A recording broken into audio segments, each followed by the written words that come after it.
First thing here, what is product fruits, which we've just covered. Let's go to the next one, why you should use surveys.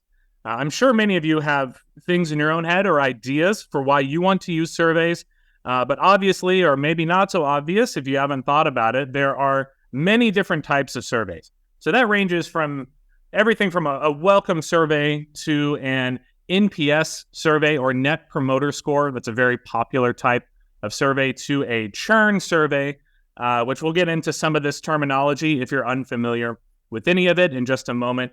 The third bullet point, design before implementation, but with a little question mark there at the end. If you've seen any of our other webinars, we have other webinars, which you don't have to have seen. There's no given order. You can see them in any order. It doesn't matter. But if you have seen some of the other webinars before, you know that I often say myself, design before implementation. Put things down on paper or whiteboard them or digitize it somehow before you start building. As we're going to see with surveys, that may not necessarily be the case. A lot of the time, you'll find that surveys are a bit more flexible. They're kind of more malleable. You can move things around from one place to another. We're going to see that as we go along.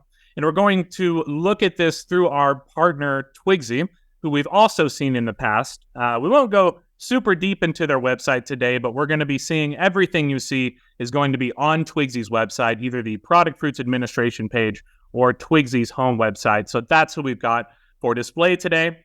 And we're going to build our first survey with branching. If you don't know what branching is, don't worry. This is one of the things we're going to cover. And that's where that interaction part is going to come, just so we can understand how these surveys work a little bit better. Instead of me just telling you, we'll do it together so you can maybe learn it and lock it into your brain, into your head a bit better. So how can we use surveys? We covered some of these things, but we're going to see different templates that we have, as well as how to build a survey from scratch. I've already talked about the welcome survey and the NPS or Net Promoter Score survey. CSAT is another one, the customer satisfaction survey. And we also have a product rating in addition to the churn, which we're going to see soon. We're going to move right along. And I'm briefly going to mention this cheat sheet here. We'll send this out to you along with a recording of this webinar. So you're going to have, don't worry about having to write down every single little note. Some things, maybe some important stuff we can look at. But I'll show this to you real quick. We're going to see this cheat sheet into your inbox once we're finished. And it's got everything else that we do, everything I already mentioned, the tours, the hints, the life ring button, etc. We don't need to get super deep into this right now, but just know that for this cheat sheet, we have added in-app surveys right here at the bottom.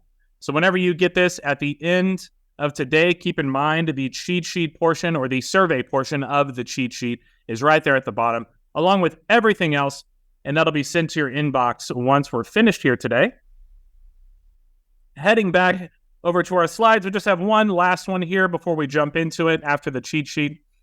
And that is just to briefly explain Twigsy. They are a kindergarten app that connects parents with teachers. So everything you're seeing on screen, again, we're not going to dig super deep into this for this particular webinar like we have in the past.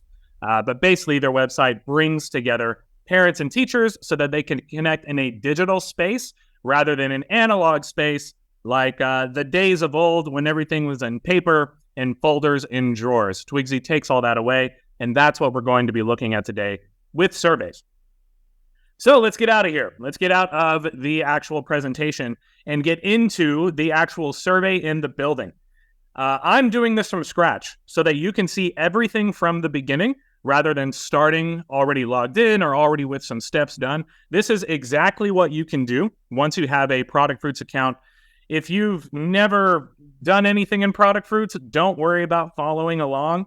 You can try, but I think I'll be kind of in this middle where it's a little too fast if you're following along, but slow enough that if you're just watching, it's much easier to take in. So first things first, let's say we're starting from the beginning. We have a blank page. We're only going to have two tabs here. That's probably the easiest way to cover it. The first one is the Product Fruits administration page. And that's going to start right here on the sign in. You can sign in with whatever account. I have all my credentials here.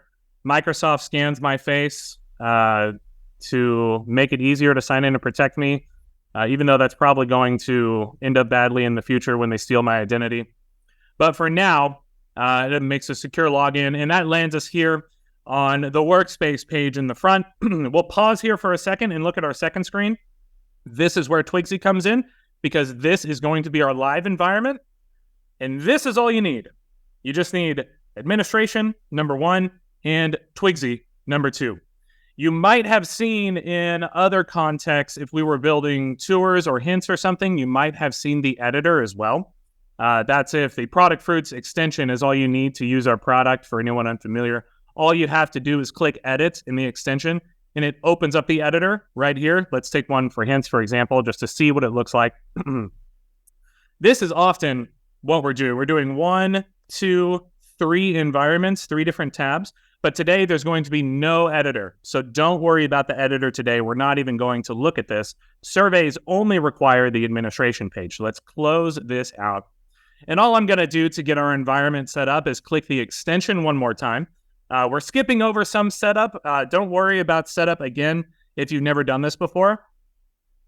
That can all be done later on after you've learned about surveys. That's really the important part here.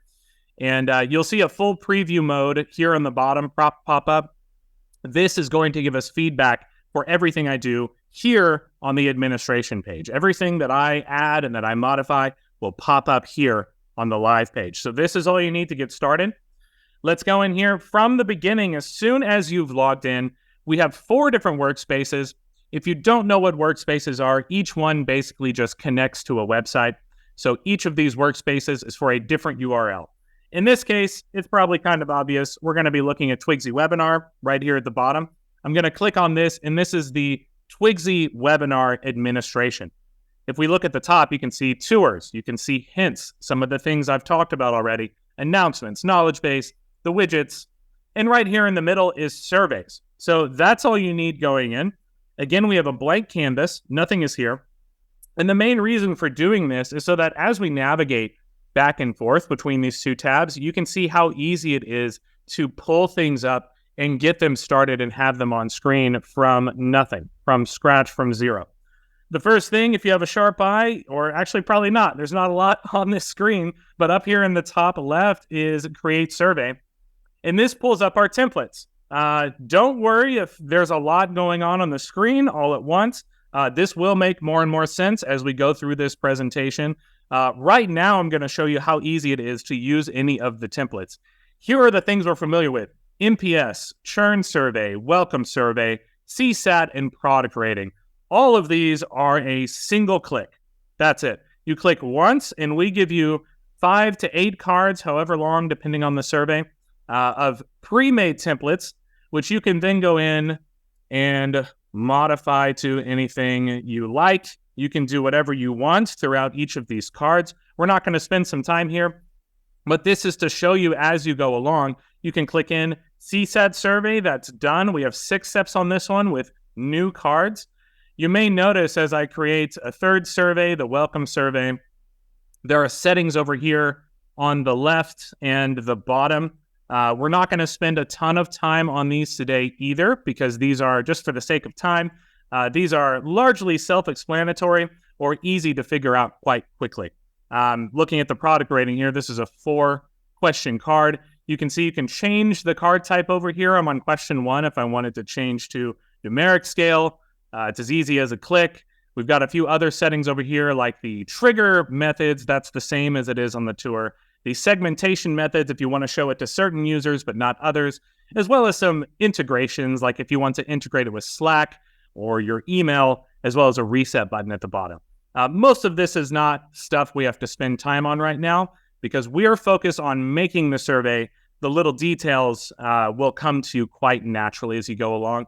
Don't let yourself get too hung up by what you're seeing here with the questions. Also, you can use the Q&A to ask the questions, and I'll answer them at the end if there's any burning desires you have about needing to know something on this screen. Let's get into the actual fun part, the building, where we actually do something together. That is how easy it is. I just made 5 surveys in front of you while talking in less than 3 minutes. That's how easy it is to create surveys and then begin modifying them. But how do we create a unique experience or something tailored to your content? Guarantee that you're all coming from different parts of the SaaS industry or the tech industry in general. We have all kinds of clients from every single industry for Product Fruits. As long as you have a website, we pretty much work for your solution. Let's take this from the beginning. And one of the highest demands we've had for surveys is the NPS, is the Net Promoter Score. This is one of the biggest questions we had before it existed. Now you can create it. And this is the one we're going to build together, but from scratch. Over here, we have a small and a large survey. Large blocks the UI. A large survey won't let you click anywhere else on the screen. A small survey does not block the UI and will allow you to interact with the website as you go along. Let's start with a small, and we're going to make an NPS survey together with branching that we talked about before. Again, don't worry if you don't know what branching is. We're going to cover it in just a moment. But first, let's create this. Let's start with one question right here in the center. This is how you can create an NPS. You can see we have a few different categories of questions: rating questions, selection questions, text input questions. And I'm going to keep drinking water as I go along because something's wrong with my voice today and my throat hurts. So you guys have to suffer for what's happening to me right now through 2-second pauses every 5 minutes. If we start this with an NPS question, you can see it gives us a 0 through 10. But what is NPS? If any of you don't know, it is a standardized universal method for getting feedback from your users. We're going to look at this illustration right here. I made an actual slide for this one. NPS splits up into 3 separate categories. Your 9s and 10s, or promoters. As you might guess, these are the people that promote and advertise your website. They get behind it. They are your cheerleaders. These are the people you want talking about your website or your app to other people. Promoters, good, good, good. Passives, not good, not bad. They're probably not going to be the ones advertising everything for you, but they're not going to be damaging your reputation at the same time. Your last category is detractors. These are the ones you don't really want talking about your company. In an ideal world, you don't have detractors. In a realistic world, they exist somewhere. So these are going to be your 0 through 6s. This is how NPS works. This is why it's relevant, and this is why it's important to just about all websites, because it helps you categorize and identify certain users. So if we go back to this and we connect this over to the 0 through 10 scale, we've got our 0 through 6, the detractors, the 7 and 8, the passives, and the 9 and 10s, the promoters. Keep in mind, I mentioned earlier that this is a flexible way of building, which you're going to see as we go along. I have a physical sheet that I wrote that is apparently invisible because of my background, and I did not test this before actually going on. There's a paper in my hand, and it has everything written down on it. That is something that we recommend. The whiteboarding, the planning before you go. In this case, it's just so I remember to include everything for this webinar, but I would do this outside of a webinar context as well. That's something we definitely recommend so that you're able to organize things and keep them in track. It's very easy to lose track of branching, which we're going to see in a moment, if you don't write something down. Let me add a little name up here. This is something you can do. I'm going to say NPS webinar so we can keep track here. But let's start with our first question. The first one, for example, if I were doing this for Product Fruits, how are you enjoying Product Fruits so far? Question mark. Great. Let's see if this works. All you have to do is click Save down here in the bottom, and then click Publish up here in the top. And if we go to our live environment for Twigsy, let's hit refresh. And as soon as we refresh, once it is published, we'll see this pop up live here at the bottom of the screen. But right now, it's just one card. Let's add an end card. I'm going to go back to this message, this drop down right here. We have one at the bottom, message to users. This is typically the best way to end your survey. Whenever you want to, you can do whatever you want. Thank you for your feedback. This is broad enough that it will fit for multiple scenarios. So I'm going to do this, and let's test one more time. I saved, I published, I came back to refresh. Here's our survey. And let's click I love product fruits. I'm biased, obviously, because I work here. So I click number 10. Thank you for your feedback. Perfect. It's working. Let's refresh to take us back to the beginning. So if someone gives us a 9, that's awesome. But maybe I want to ask them a question. Maybe I want to ask a follow-up question to my promoters, to my 9s and my 10s. So let's create another question right here. And I'll do the first one just so you can see the example. I'll choose multiple choice. So here's what we're going to do. Let's make this part a part of the interactive part. I will come up with the question, and I'm going to ask for a few answers from you guys. What are some answers to this question? Let's see. If someone gives us a 9, I want to say, that's great to hear. What features do you like most about product fruits? So in the QA, we use the QA already. If you can click on the QA, what are some features that you like about product fruits? I'll write down one, and then I'm going to take some answers from you guys. So my first one will be great support. I'll just say that. That'll be one answer. Let's look to see if we have any other things in the, wow, we have a lot already. So it looks like that instantly filled up everything. I'll just go in order here. Ease of editing. That's great. We'll do ease of editing. That's awesome. Glad to know you guys like our product. Really fast support. I love that compliment, of course, because I was on support too. But we have that. Good hints. We have that one. And then let's look for one more here. Someone said the Office GIFs. So yeah, I'm definitely going to go with that one because I love the Office. So there we go. We have 4 options here. And let's test it again. This is something, again, I'm going to harp on this over and over. Test as you go. Make sure things work. Utilize this flexibility. If I come in now and I refresh this and I say, let's say number 9, I really like product fruits. Awesome. We have multiple choice. It's working. Here are our 4 answers. Let's click Office GIFs. And this one actually allows you, because I did multiple choice, there's single choice, which only lets you do one. This is multiple choice for multiple. That's great. Thank you for your feedback. But there's a problem here. Some of you might have thought of this already. What happens if I say I don't like product fruits and I choose number 2? That's great to hear. What features do you like most about product fruits? That's not what I want, obviously. I don't want people coming in and going straight here to the positive branch of product fruits. So let's back up in just a moment. Let's go back over here and let's open up branching. No, let's not open up branching. Let's look at the super cool color-coded illustration that I made of branching, which is over here back on the presentation. All right, I'll make this a little bit bigger. This is the concept. I'm sure this is easy enough to understand, but I'll briefly review it. Let's say this is a very basic example. 5 questions. The first one, either giving the user the option yes or no. In our case, it's numbers because we have MPS. But you can see on the left the no answer going down question 2, question 3, and then skips question 4 straight to the end. Or if they choose yes, our path, our branch, now goes to question 4 for one follow-up question all the way to the end. So based on their answer, they're going to different places. With that in mind, I'm sure I don't need to harbor on this for very long. If we come back here now and click Edit Branching, what do we have? We have 3 branches, 3 different questions. And actually, you create the branches within the questions to be more precise. So let's take a look at question 1. We have 1, we have 2, and we have 3. If they do not say 9 or 10, I do not want them going to question 2. I want them going to question 3. So let's add a branch right here. I'm sure you can piece this together in your own mind as I go through it. Again, if you have specific questions, ask them in the QA and we'll answer at the end. I'm going to add a rule to this branch, and the rule will be for question 1.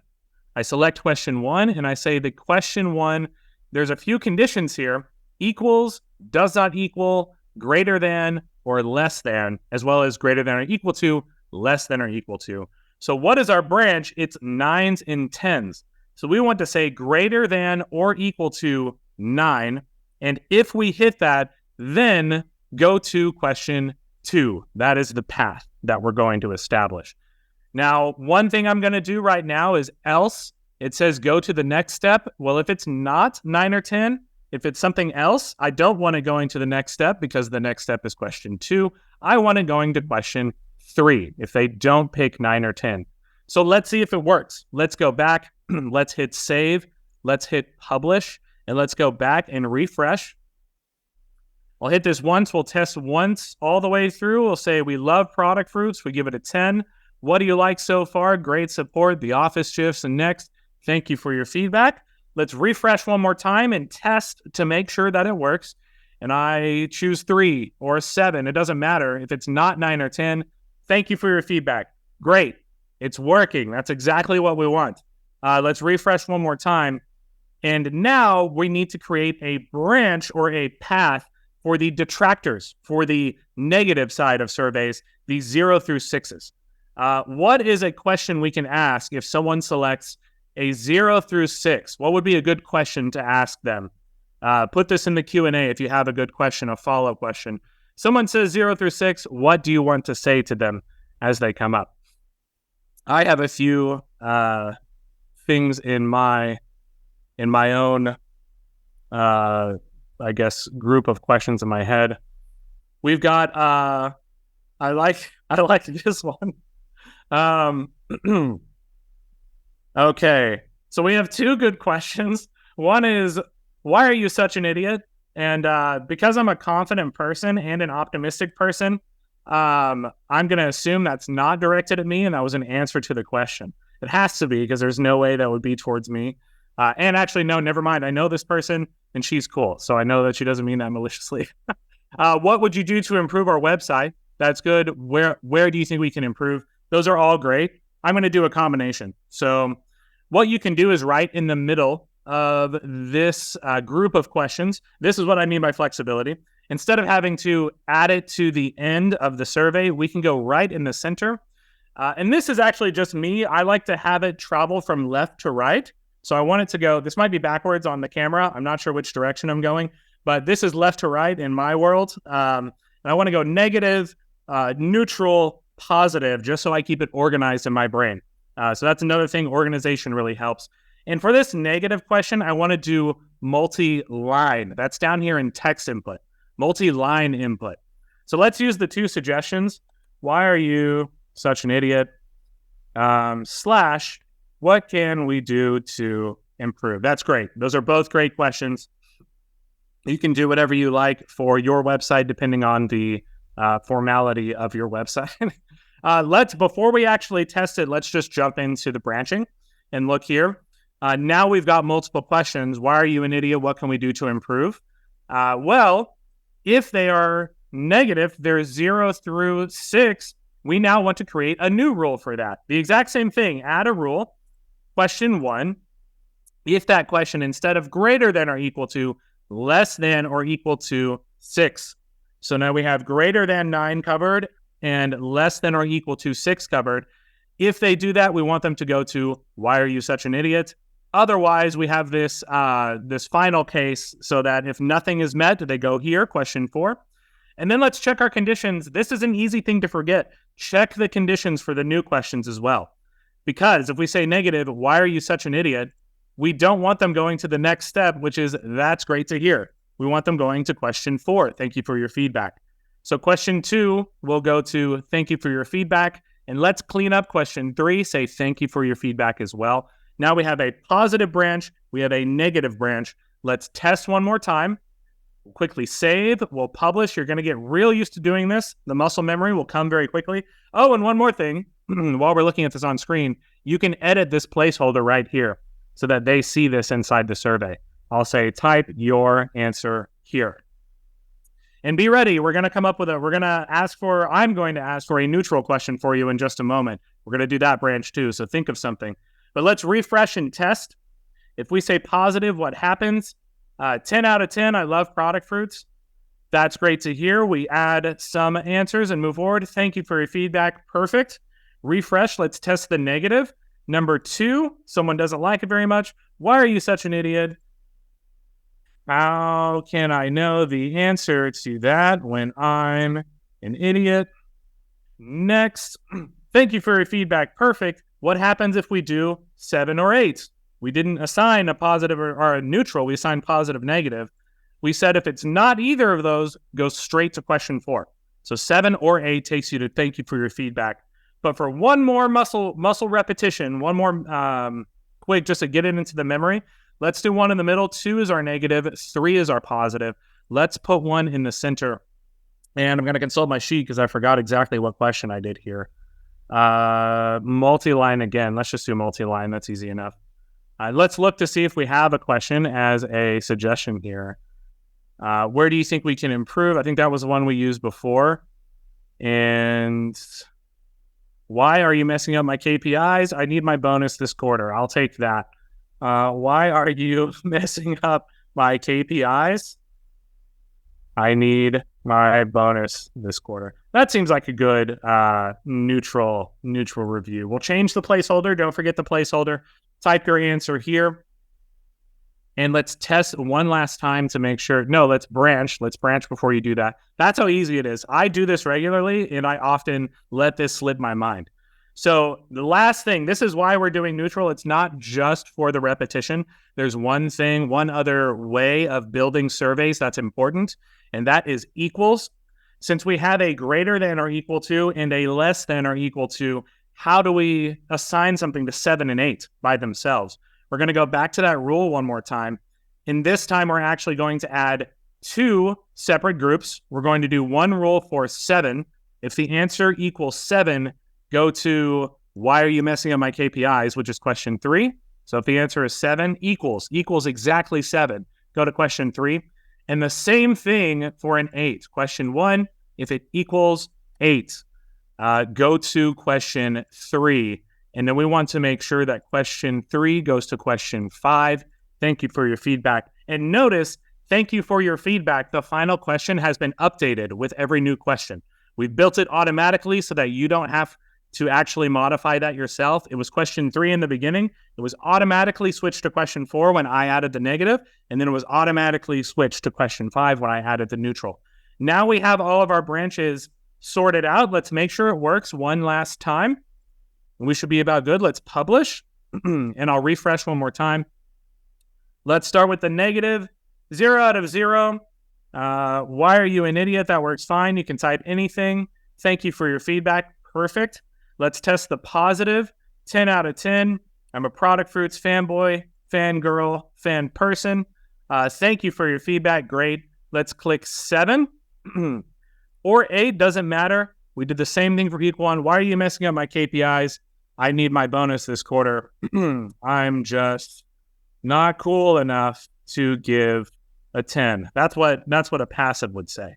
So there we go. That pretty much sums up the basics of the survey. And that formally, I would say, concludes the presentation portion of this webinar. We're going to jump now into the Q&A. Keep in mind, there's a little bit of contact information. Don't forget, you will be getting the recording of this afterwards, as well as the cheat sheet once we're done here. I'm going to answer a few questions for anything you guys have, as long as you have them. No need to stay on if you don't want to stay on, but if you do want to hear some of these answers to any of the questions we have, go ahead and stay on board. I'm going to start top to bottom. Did I miss how to position something on the screen so it's not on the bottom? No, you did not. This person, if I'm understanding correctly, is asking about positioning of the survey itself. It's on the bottom right now. This can be changed with primarily, it's going to be changed with custom CSS. If you're not familiar with custom CSS, I'll open up a new tab here so I don't lose my surveys. But I'm going back to the administration page and jumping into the Twigsy workspace. And if you go to the settings in your workspace in the top right, you'll see that there is a custom CSS tab where you can type in, I have one right here, custom CSS to reposition the actual box. That's something, we may actually add this to the built-in features at some point. Right now, it's not, I don't believe it's a built-in feature. Yeah, just making sure. We'll probably update this at some point so it's built in, but you can still do it with custom CSS at any point, which you can consult a developer for if you'd like to do. Number 2, we had Bears Beats Bears Battlestar Galactica, another Office reference, probably for the question earlier. I've got, can we adjust the color of the background of the NPS survey, adjusting it to company colors? Yes, you can do that right here. You may have seen that when I did it just a moment ago, but it's basically just on the survey settings. The default settings have it up here for the question type, but you can click Show Survey Settings. I'm going to move some things on my screen, and it will give you a primary color that you can change things to. Like if I wanted to do green, I could save that. Now it's going to be green. That's just right up here in the top left for the actual settings. We have another question. Can you force them to answer? As in, can you require them to answer without them being able to go to the next button? Yes, right here. That's also in the top left. That's a good question because I didn't cover this during the webinar, but right here, answer required. You can toggle this on and off, and you can see that is causing it to go back and forth. The next one is, can I add videos? Yes, you can do this as well. There is an editor inside the actually, let's go to a real example. If I went to the very end, this is where we had the GIF before. All you have to do is highlight a certain part of the text, and you will get this little pop-up, which allows you to add a video right here. The media just needs to be YouTube or Vimeo. Those are the 2 hosting platforms. But if you put a link inside of the media URL right here, that will allow a video to populate. We can even, I won't do it for now, just for the sake of time, I won't do it. But if I were to put in a YouTube link right here, it would populate that video on the last page. Reporting results, that's a great question. I skipped one. Let me actually scroll up a little bit. We'll come back to reporting results in just a moment. Is anyone worried about multiple NPS scores from the same customer? Do you collect NPS from champions or any user? Once they go through the survey one time, the survey disappears. That's actually why I was stopping. If you see I go through this, Office GIFs, and I go to the end and I click Next, which is actually the close button. If I refresh now, the survey is gone. It actually has to be reset by going to the Tracked Users. If I were to open up Tracked Users right here, I have a generated username, which is Ifranoma. It's different every time you log in. And if I come down right here, this is the reset that I very briefly mentioned in the webinar. If I click this and then go back, we now have our survey back, and their answers will be reset. So you won't have a problem. That leads into, I saw earlier, I'm not going in order now on the questions we got, but I saw someone ask, where can you get results? Here on the survey screen, results is right here, this button. There's not a lot populated at the moment. We did see this. This is taken from an actual website of what you're about to see, the aggregated results. If you click up here, you can see individual results. I just reset the survey for myself, so no results are showing because it took away my answers. But if I click, you know what? Let's do it. If I click 9 and I say great support, good hints, ease of editing, and then I finish, now we should see some results over here. If I refresh this page, we've got populated results. Here's the 9 that I just did. We have each one that I did for the multi-choice. These were not a part of the branch that I did, so they don't show. And the last one is aggregated results, which when you click a question, it will actually show, was this person a promoter, a passive, or a detractor? That is the same screenshot we saw here, which is now over here on this page under aggregated results. Let me look back. Do we have and or conditions for rules? Yes, you can make conditions. That's down here under the segmentation. If you do custom rules, you can come in and do add condition. And as an example, when you click this gray box, you'll see something like, right now it's username. Username equals, I still haven't copied, my username. Now, this is a great way to test, by the way. If you want to test your own survey, go in and add this condition, username equals your username, and then you can put it onto the live website, and you will be the only person who can see it. No one else will be able to see that survey but you. And then when you're ready, you can delete this or say all users, and everyone will be able to see it. But if you wanted a different type of condition, just as an example, you could do something like user property, sign up date. Let's say sign up date Sign up date is larger than or equals today's date, 23. We'll do 2023 and the month, which is August, and the date, which is 23. This would only show the survey to people after today or after, since it equals today as well. So that's how you would do that. Any type of customization is available there. Message our chat down here if you have any more specific questions. You can open up our help center in your account and click on chat, and we'll answer you there. We have live people watching this, no robots, just real individuals. So be nice, because they do have hearts that bleed easily. Next question. Is anyone worried about multiple scores? No, we got that one. I'm reading over these to make sure we're good. How can I send NPS surveys via email and SMS? It can't be sent. It can only be received to your email. So that would be down here, integrating with this. The only way you could do it by email is if you sent them to the web page. You could give them a link through survey sharing. If you go to our knowledge base right here and you type in the word sharing, it should pull it up. Share product tours by link. That's a tour, which this is getting a little complicated, but you could have a tour lead to the survey, get someone there. That's a way of doing it. The next one says, can we combine prepared survey templates together instead of building them from scratch? Yes, you can do that over here with some of these templates. Create a survey, and one of these templates will let you put it together. Any plan on adding user attributes so that you can slice the users by user group? Yes, you can do custom attributes. That goes back to this segmentation over here. And there's a whole article on this. Again, if you go to help, I'll show very briefly what this looks like. Help, and you just type in the word identify. Identify, this will show you the article for identifying users. You have our built-in properties, or you could do custom data. That's probably better. Custom data, and you'll be able to see segmentation and custom data. Once you're passing us custom data, you can come into custom rules. And instead of user property, or username, you can type in custom data right here. Custom data equals my property. And you can split people up into specific user attributes that way.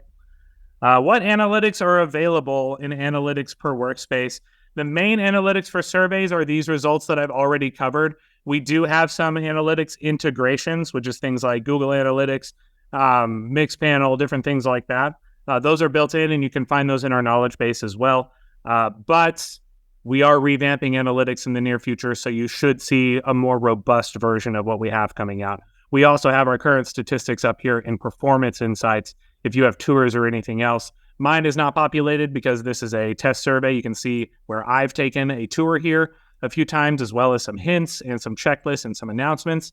These are largely unpopulated, but I've got a few. That's where you can see the analytics. But again, we're rebuilding these in the near future as well. And what is map answers to user property? So if a user gives an answer and you want to, this is getting a little bit into coding if you're not a coder. Right here, map answers to user property. This creates a property that assigns to the answer that you can then use in your code. So we talked about segmentation down here. You could do something like the custom data equals mapped property from the survey. And the property is usually a hash code, so it looks something crazy like this.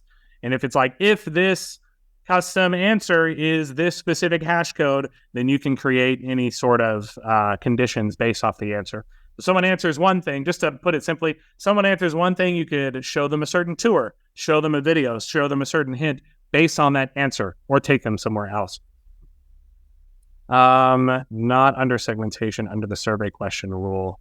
That is a follow-up to, do we have conditions for the rule? So I'm just making sure I understand this before I question it.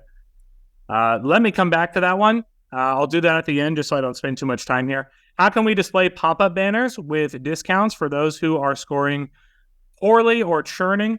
That is something you'd be able to do with segmentation again. That would be something like if you went over to the announcement. This is where you could use mapping answers. If we had a banner, some sort of banner like this, you could go into the rules, you could say add condition. And if someone has answered this question, show this banner. That would be where the mapping actually works. The next one, so I'm trying to go quick just so we can get all these in just for everybody. Is it possible to set a dynamic date in custom rules like today? Might need to clarify on what you mean by dynamic, but yes, you can put any date into the custom rules.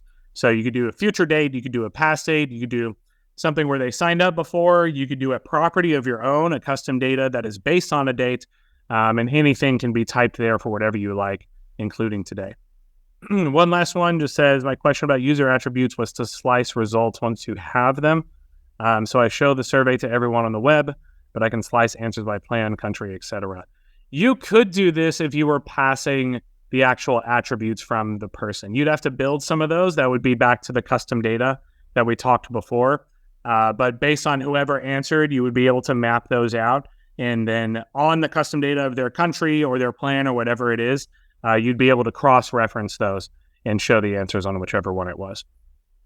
So that should be about it. I know there was one I was going to go back to for... Yeah, not under the segmentation, under the survey question rule. Let me go back to that real quick. And that should be good. But that'll cover everything else. I'll look at this question real quick just for that individual. Yeah, do we have like questions for the rule and the survey question rule? I'm not sure which one that's talking about. I might need more clarification. If you want, just go ahead and message our chat because I'm here and we have other people looking at it just to clarify on that one. But that's going to be about everything. And we should be good for you guys. Don't want to take any more time from you. But thank you all for coming.